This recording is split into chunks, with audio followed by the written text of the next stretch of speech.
Pantas saja pindah lagi ke sini belanja gasnya. Halo, assalamualaikum warahmatullahi wabarakatuh. Selamat sore teman-teman semuanya. Kali ini saya mau sharing kegiatan di warung sembako. Dan kali ini ada sedikit masalah. Anak-anak warung tuh ngadu ke saya, katanya ada yang beli gas minta diantarkan gitu, tapi ternyata belum bayar. Nanti aja uangnya ya gitu katanya teman-teman. Jadi ya ada deh, gimana lagi, gasnya udah masuk ke rumahnya, masa kita tarik lagi, nggak enak juga ya. Lagian juga nanti akan bayar kok, cuman waktunya nggak tahu kapan ya. Ya biasanya paling 2 hari atau sehari semalam gitu baru dibayar. Sempat sih beberapa hari absen belanja gas ke warung saya, ternyata punya langganan baru dan belanja gas di warung sana, di warung baru yang berjualan gas gitu teman-teman. Mungkin ada spesial harga atau pelayanan yang spesial juga. Namun lama-lama bisik-bisik lagi tetangga datang lagi ke warung saya belanja gas lagi, dan ternyata di sana itu, di warung baru itu, dikenakan biaya ongkir teman-teman, dan juga setiap pembeliannya itu tidak bisa ngutang, harus cash gitu ya. Kalau janji itu harus tepat waktu katanya, dan sebelum 24 jam udah digedor-gedor lah itu pintunya, suruh bayar gitu ya. Ternyata seperti itu masalahnya ya. Dan alhamdulillah rezeki saya lagi kembali ke saya dengan membeli gas seperti semula ya. Jadi ngambil dulu, bayarnya nanti, seperti itu besti. Dan masalah lagi di warung sembako itu, anak-anak nggak mau nganterin ya, karena itu nggak ada uang pelicin mungkin teman-teman. Jadi jalannya itu agak seret gitu ya. Tapi aku bilang nanti Allah yang balas kebaikanmu, aku bilang gitu teman-teman. Jadi pembeli itu harus dilayani. Tapi ini kok ngutang katanya, bukan beli.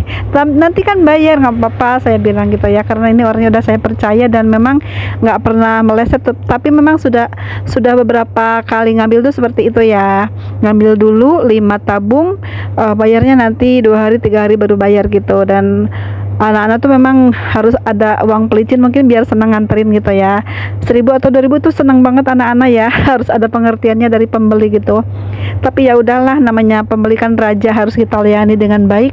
Dan kalau nggak ikhlas ngapain dipaksa suruh ngasih tips ya. Kita aja yang ngasih tips di warung kita sendiri teman-teman. Dan dengar lagi ini cerita warung baru yang menjual gas itu, katanya memang nggak ngutangin dan harus ada uang ongkirnya untuk mengantar tabung gas tersebut. Makanya itu pelanggan tersebut balik lagi ke warung saya, menjadi langganan saya kembali teman-teman ya. Dan memang saya tuh nggak pernah nagih ya, yang penting mereka bayar aja seperti itu ya. Tapi jarang juga saya ngasih pinjaman tabung atau barang-barang sembako lainnya, kecuali sama orang yang udah saya percaya teman-teman. Menurut kalian gimana sih baiknya jika ada yang membeli tabung gas 5 pieces, 5 biji, 5 galon, 5 tabung, dan mereka tuh nggak bayar, dan bayarnya nanti-nanti, dan yang nganterin pun merasa keberatan, agak ngedumel gitu ya, karena mungkin tidak ada uang tips, terus diutang pula, terus harus nganterin pula, jadi double capeknya ya. Nyesek iya, capek iya gitu ya. Kalau saya sih yang merasa gak ngapa-ngapain, ya udah kirim aja gitu ya, yang penting mereka tuh nggak hilang langganan kita teman-teman, seperti itu ya. Tapi ternyata anak-anak di warung tuh lebih matre daripada saya teman-teman. Dan begitulah ya masalah di warung sembako itu, terlepas dari namanya hutang pihutang ya teman-teman. Tapi kalau menurut saya, kalau orangnya baik, bisa dipercaya, kenapa nggak kita kasih pinjaman ya teman-teman. Oke, sekian dulu sharing saya kali ini ya. Terima kasih udah nonton hingga akhir. Assalamualaikum warahmatullahi wabarakatuh.